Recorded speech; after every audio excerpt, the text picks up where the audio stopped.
Hi all, welcome back to my YouTube channel. So ಇವತ್ತಿನ vlog ಬಂದುಬಿಟ್ಟು ಒಂದು special food recipe vlog. ಏನಂತ ಅಂದರೆ ಮಂಗಳೂರು ಬನ್ಸ್ ಟ್ರೈ ಮಾಡಿದ್ದು. ತುಂಬ ದಿನದಿಂದ ಅನ್ಕೊತಿದ್ದೆ ಮಂಗಳೂರು ಬನ್ಸ್ ಮಾಡಬೇಕು ಅಂತ ಅಂದ್ಬಿಟ್ಟು, ಬಟ್ ನನಗೆ ಭಯ ಇತ್ತು ಎಲ್ಲಿ ಫ್ಲಾಪ್ ಆಗಿಬಿಡುತ್ತೆ ಅಂತ. ಬಟ್ ನಿಜ ಹೇಳಬೇಕು ಅಂದರೆ ತುಂಬಾ ಚೆನ್ನಾಗಿ ಬಂದಿತ್ತು ಅಂತಲೇ ಹೇಳ್ಬೋದು. ನಾವು ಇಬ್ಬರೇ ಇರೋದ್ರಿಂದ ನಾನು ಕಮ್ಮಿ ಕ್ವಾಂಟಿಟಿಯಲ್ಲೇ ಮಾಡ್ಕೊಂಡಿದ್ದೀನಿ. ಅಂದರೆ ಒಂದೇ ಬಾಳೆಹಣ್ಣು ತೊಗೊಂಡು ಮಾಡ್ಕೊಂಡಿರೋದು. ಸೊ ಒಂದು ಬಾಳೆಹಣ್ಣಿಂದ ಕೂಡ ಆಲ್ಮೋಸ್ಟ್ ನಮಗೆ ಒಂದು 8-9 ಬನ್ಸ್ ತನಕ ಆಗಿತ್ತು. ತುಂಬ ದೊಡ್ಡ ಸೈಜ್ ಮಾಡಿರಲಿಲ್ಲ ನಾನು, ಚಿಕ್ಕದಾಗೆ ಒಂದು 8-9 ಬನ್ಸ್ ಆಗಿತ್ತು, ಪೂರಿ ಸೈಜ್ ಥರ. ತುಂಬ ಚೆನ್ನಾಗಿ ಬಂದಿತ್ತು ಟೇಸ್ಟು ಕೂಡ. ಬಟ್ ಏನಂತ ಅಂದರೆ ಸ್ವಲ್ಪ ಸ್ವೀಟ್ನೆಸ್ ಕಮ್ಮಿ ಆಗಿತ್ತು, ಯಾಕೆಂದರೆ ನಾನು ಸ್ವಲ್ಪ ಶುಗರ್ ಕಮ್ಮಿ ಆ್ಯಡ್ ಮಾಡಿದ್ದೆ, ಅದಕ್ಕೋಸ್ಕರ. ಅದು ಬಿಟ್ಟರೆ ಅದ್ರದ್ದು ಟೇಸ್ಟ್ ವೈಸ್ ಆಗಿರ್ಬೋದು ಮತ್ತು ಎಲ್ಲದೂ ಕೂಡ ತುಂಬ ಚೆನ್ನಾಗಿ ಬಂದಿತ್ತು. ಒಂದು ಸತಿ ನೋಡಿ ಹೇಗೆ ಮಾಡಿದ್ದೀನಿ ಅಂತ ಅಂದ್ಬಿಟ್ಟು. ಒಂದೇ ಒಂದು ಬನಾನ ತೊಗೊಂಡಿದ್ದೀನಿ ಅಷ್ಟೇ. ಸ್ವಲ್ಪ ಹಣ್ಣಾಗಿ ಅಳಗೋಗಿರುತ್ತಲ್ಲ, ಇನ್ನೇನು ಎಸಿಬೇಕು ಅನ್ಕೋತೀವಲ್ಲ, ಆ ಥರ ಬನಾನ ಯೂಸ್ ಮಾಡಿದ್ರೆ ಇನ್ನೂ ಚೆನ್ನಾಗಿರುತ್ತೆ. ಕಾಯೆಲ್ಲ ಯೂಸ್ ಮಾಡೋಕ್ಕೆ ಹೋಗ್ಬೇಡಿ, ಯಾಕಂದರೆ ಒಂಚೂರು ಚೆನ್ನಾಗಿ ಬರೋಲ್ಲ, ಲಟ್ಸೋಕ್ಕೆ ಆಗೋಲ್ಲ, ಪೂರಿ ಥರ ಲಟ್ಸೋಕ್ಕೇ ಆಗೋಲ್ಲ ಕಾಯಿ ಥರದ್ದು. ಸೊ ಆ ಬಾಳೆಹಣ್ಣ ಕ್ಲೀನಾಗಿ ಸ್ಲೈಸ್ ಥರ ಕಟ್ ಮಾಡಿಕೊಂಡು ಶುಗರ್ ಹಾಕ್ಕೊಂಡು ಚೆನ್ನಾಗಿ ಸ್ಮ್ಯಾಶ್ ಮಾಡ್ಕೊಳ್ಳಿ. ಶುಗರ್ ಅಂತೂ ಫುಲ್ ಕರ್ಗೋಗಲ್ಲ, ಸ್ವಲ್ಪ ಅಟ್ಲೀಸ್ಟ್ ಒಂದು 5 ಮಿನಿಟ್ಸ್ ಆದರೂ ಸ್ಮ್ಯಾಶ್ ಮಾಡಿ. ಸ್ಮ್ಯಾಶ್ ಮಾಡಾದ್ಮೇಲೆ ಅದಕ್ಕೆ ಸ್ವಲ್ಪ ಸೋಡಾ, ಸ್ವಲ್ಪ ಉಪ್ಪು ಹಾಕ್ಕೊಂಡು ಸ್ವಲ್ಪ ಜೀರಿಗೆ ಹಾಕ್ಕೊಂಡು ಕ್ಲೀನಾಗಿ ಮಿಕ್ಸ್ ಮಾಡಿ ಆದಮೇಲೆ ಕರ್ಡ್, ನೀರಂತೂ ಏನೂ ಮಿಕ್ಸ್ ಮಾಡಿಬಿಡಿ. ಮೊಸರನ್ನ ಸ್ವಲ್ಪ ನಾನಿಲ್ಲಿ ವಾಟ್ರ್ ಥರನೇ ತೊಗೊಂಡಿದ್ದೆ, ಅಂದರೆ ನೀರು ಆ್ಯಡ್ ಮಾಡಿಲ್ಲ ನಾನು. ಸ್ವಲ್ಪ ಮೊಸರನ್ನ, ತುಂಬ ಗಟ್ಟಿ ಮೊಸರು ತೊಗೊಂಡಿರಲಿಲ್ಲ. ಸೊ ಆ ಮೊಸರು ನೀವು ಜಾಸ್ತಿ ಹಾಕ್ಕೊಂಡ್ರಷ್ಟು ಮೈದಾ ಹಿಟ್ಟು ಜಾಸ್ತಿ ಕೇಳುತ್ತೆ. ಸೊ ಅದಕ್ಕೆ ಅದು ನೋಡ್ಕೊಂಡು ಹಾಕ್ಕೊಳ್ಳಿ. ಮೊಸರನ್ನ ಸ್ವಲ್ಪ ಕಮ್ಮಿನೇ ಹಾಕ್ಕೊಳ್ಳಿ, ಯಾಕೆ ಅಂತಂದರೆ ನಿಮಗೆ ಎಷ್ಟು ಜನ ಬೇಕು ಅಷ್ಟು ಜನಕ್ಕೆ ಮಾಡ್ಕೊಳ್ಳಿ. ನೀರಲ್ಲಿ ಮೈದಾ ಹಿಟ್ಟು ಕಲ್ಸೋಕ್ಕೂ ಮೊಸರಲ್ಲಿ ಮೈದಾ ಹಿಟ್ಟು ಕಲ್ಸೋದಕ್ಕೂ ತುಂಬ ಡಿಫ್ರೆನ್ಸ್ ಇದೆ. ಮೊಸರೇನಾದರೂ ನೀವು ಜಾಸ್ತಿ ಕ್ವಾಂಟಿಟಿ ಹಾಕ್ಕೊಂಡ್ರಿ ಅಂದರೆ ಮೈದಾ ಹಿಟ್ಟು ಕೂಡ ಜಾಸ್ತಿ ಕ್ವಾಂಟಿಟಿ ಬೇಕಾಗುತ್ತೆ. ಆವಾಗ ಸ್ವೀಟ್ನೆಸ್ ಆಗಲಿ, ಆ ಬನಾನಾದು ರೆಸಿಪಿ ಆಗಲಿ ಎಲ್ಲ ಹೊಟ್ಟೋಗ್ಬಿಡುತ್ತೆ, ಅದಕ್ಕೋಸ್ಕರ.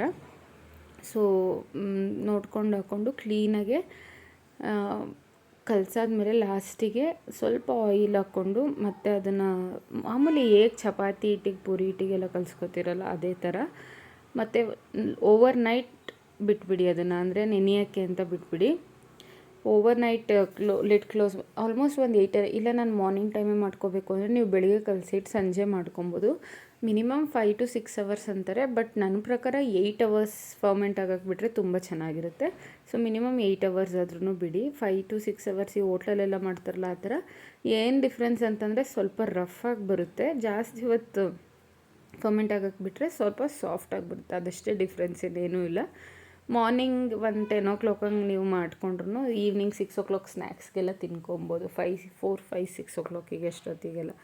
ಸೊ ಬೆಳಗ್ಗೆ ಎದ್ದು ನೋಡಿದ್ರೆ ತುಂಬಾ ಚೆನ್ನಾಗಾಗಿತ್ತು, ಮುಟ್ತಿದ್ರೆ ಖುಷಿ ಆಗ್ತಾಯಿತ್ತು, ಅಷ್ಟು ಚೆನ್ನಾಗಾಗಿತ್ತು. ಸೊ ಅದಾದಮೇಲೆ ಮತ್ತೆ ಒಂದು ಸತಿ ಇನ್ನೊಂದು ಸತಿ ಎಲ್ಲದೂ ಕಲಿಸ್ಕೊಂಡು ಮತ್ತೆ ಒಂದು 5 minutes ಹಂಗೆ ಲಿಡ್ ಕ್ಲೋಸ್ ಮಾಡಿ ಇಟ್ಬಿಡಿ. ಲಿಡ್ ಕ್ಲೋಸ್ ಮಾಡಿಬಿಟ್ಟು ಇಟ್ಟು ನಿಮ್ಮದು ಏನೇನಿದೆ ಡೈಲಿ ರೂಟೀನ್ಸ್ ಎಲ್ಲ ಮುಗಿಸ್ಕೊಂಬರೋ ಅಷ್ಟೊತ್ತಿಗೆ ಅದು ಮತ್ತೆ ಫರ್ಮೆಂಟ್ ಆಗಿರುತ್ತೆ.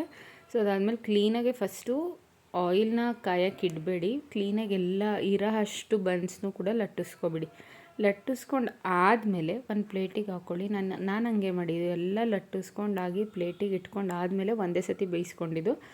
ಒಂದೊಂದೇ ಲಟ್ಟಿಸ್ಕೊಂಡು ಬೇಯಿಸ್ತೀನಿ ಅಂದರೆ ಆಗೋಲ್ಲ, ಬಿಕಾಸ್ ಅದು ಬೇಗ ಸೀದೋಗ್ಬಿಡುತ್ತೆ ಅದಕ್ಕೆ. ಮತ್ತು ಲಿಡ್ಡು ಅಷ್ಟೇ ತುಂಬ ಸ್ಲಿಮ್ಮಾಗಿ ಇಟ್ಕೊಂಡೇ ನೀವು ಬೇಯಿಸಬೇಕು, ಇಲ್ಲಾಂದರೆ ಒಳಗಡೆ ಎಲ್ಲ ಬೇಯಲ್ಲ, ಹಸಿ ಥರ ಆಗುತ್ತೆ. ಮತ್ತು ಅದು ಬನಾನಾ ಸ್ಮೆಲ್ ಕೂಡ ಚೆನ್ನಾಗಿ ಬರೋಲ್ಲ ಆಯಿಲ್ಗೆ ಹಾಕಿದ್ಮೇಲೆ, ಅದಕ್ಕೋಸ್ಕರ. ಸೊ ನಾನು ಎಲ್ಲದೂ ಒಂದು 8-9 ಪೂರಿ ಆಗಿತ್ತು ಅಂತಲೇ ಅಂದ್ಕೊಬೋದು. ಎಲ್ಲದೂ ಮಿಕ್ಸ್ ಮಾಡಿ ಲಟ್ಟಿಸ್ಕೊಂಡಾದ್ಮೇಲೆ ಒಂದು ಪ್ಲೇಟಿಗೆ ಎತ್ತಿಟ್ಕೊಂಡು ಆಮೇಲೆ ಬೇಯಿಸ್ಕೊಂಡಿದ್ದು. ಇದ್ರ ಜೊತೆಗೆ ಒಬ್ರೊಬ್ರು ಸಾಗು ಪ್ರಿಫರ್ ಮಾಡ್ತಾರೆ, ಒಬ್ರೊಬ್ರು ಚಟ್ನಿ ಪ್ರಿಫರ್ ಮಾಡ್ತಾರೆ. ನನಗೆ ಚಟ್ನಿನೇ ಇಷ್ಟ, ಬಿಕಾಸ್ ಇದು ಸ್ವಲ್ಪ ಸ್ವೀಟ್ ಇರುತ್ತೆ, ಚಟ್ನಿ ಸ್ವಲ್ಪ ಸ್ಪೈಸಿಯಾಗಿ ಮಾಡಿಕೊಂಡ್ರೆ ಕಾಂಬಿನೇಷನ್ ಸಾಕಾಗಿರುತ್ತೆ ಅಂತ. ಸೊ ನಾನು ತೆಂಗಿನಕಾಯಿ ಚಟ್ನಿ ಮಾಡ್ಕೊಂಡಿದ್ದೆ, ಕೊಕೊನಟ್ ಚಟ್ನಿನ ಸ್ವಲ್ಪ ಸ್ಟ್ರಾಂಗಾಗೆ ಮಾಡ್ಕೊಂಡಿದ್ದೆ, ಚಿಲ್ಲಿ ಎಲ್ಲ ಹಾಕಿ, ಯಾಕೆಂದರೆ ಕಾಂಬಿನೇಷನ್ ನಾನು ಹೇಳಿದ ಥರ ತುಂಬ ಚೆನ್ನಾಗಿರುತ್ತೆ ಸ್ವೀಟ್ನೆಸ್ಗೂ ಮತ್ತು ಖಾರಕ್ಕೂ ಅಂತ. ಸಾಗು ಎಲ್ಲ ಏನು ಮಾಡ್ಕೊಂಡಿರಲಿಲ್ಲ, ನಾನು ಹೋಟೆಲಲ್ಲಿ ಒಂದು ಸತಿ ಟೇಸ್ಟ್ ಮಾಡಿದ್ದೆ ಸಾಗು ಜೊತೆ, ನಂಗೆ ಇಷ್ಟ ಆಗಿರಲಿಲ್ಲ, ಅದಕ್ಕೆ ಅಂತಲೇ ಮಾಡ್ಕೊಂಡಿಲ್ಲ ಅಷ್ಟೇ. ಸೊ ನೋಡಿ ಎಲ್ಲ ಲಟ್ಟಿಸ್ಕೊಂಡಾದ್ಮೇಲೆ ಎತ್ತಿಟ್ಕೊಂಡು ಸ್ವಲ್ಪ ಪೂರಿ ಥರನೇ ಸಣ್ಣಕ್ಕೆಲ್ಲ ಲಟ್ಟಿಸ್ಕೊಳಕ್ಕೆ ಹೋಗ್ಬೇಡಿ, ಚೂರು ಚೆನ್ನಾಗಿರಲ್ಲ, ಸ್ವಲ್ಪ ದಪ್ಪ ಇರಬೇಕು. ದಪ್ಪಗೆ ಲಟ್ಟಿಸ್ಕೊಂಡ್ರೆ ಮಾತ್ರ ಅದು ಬನ್ಸ್ ಥರ ಬರೋದು.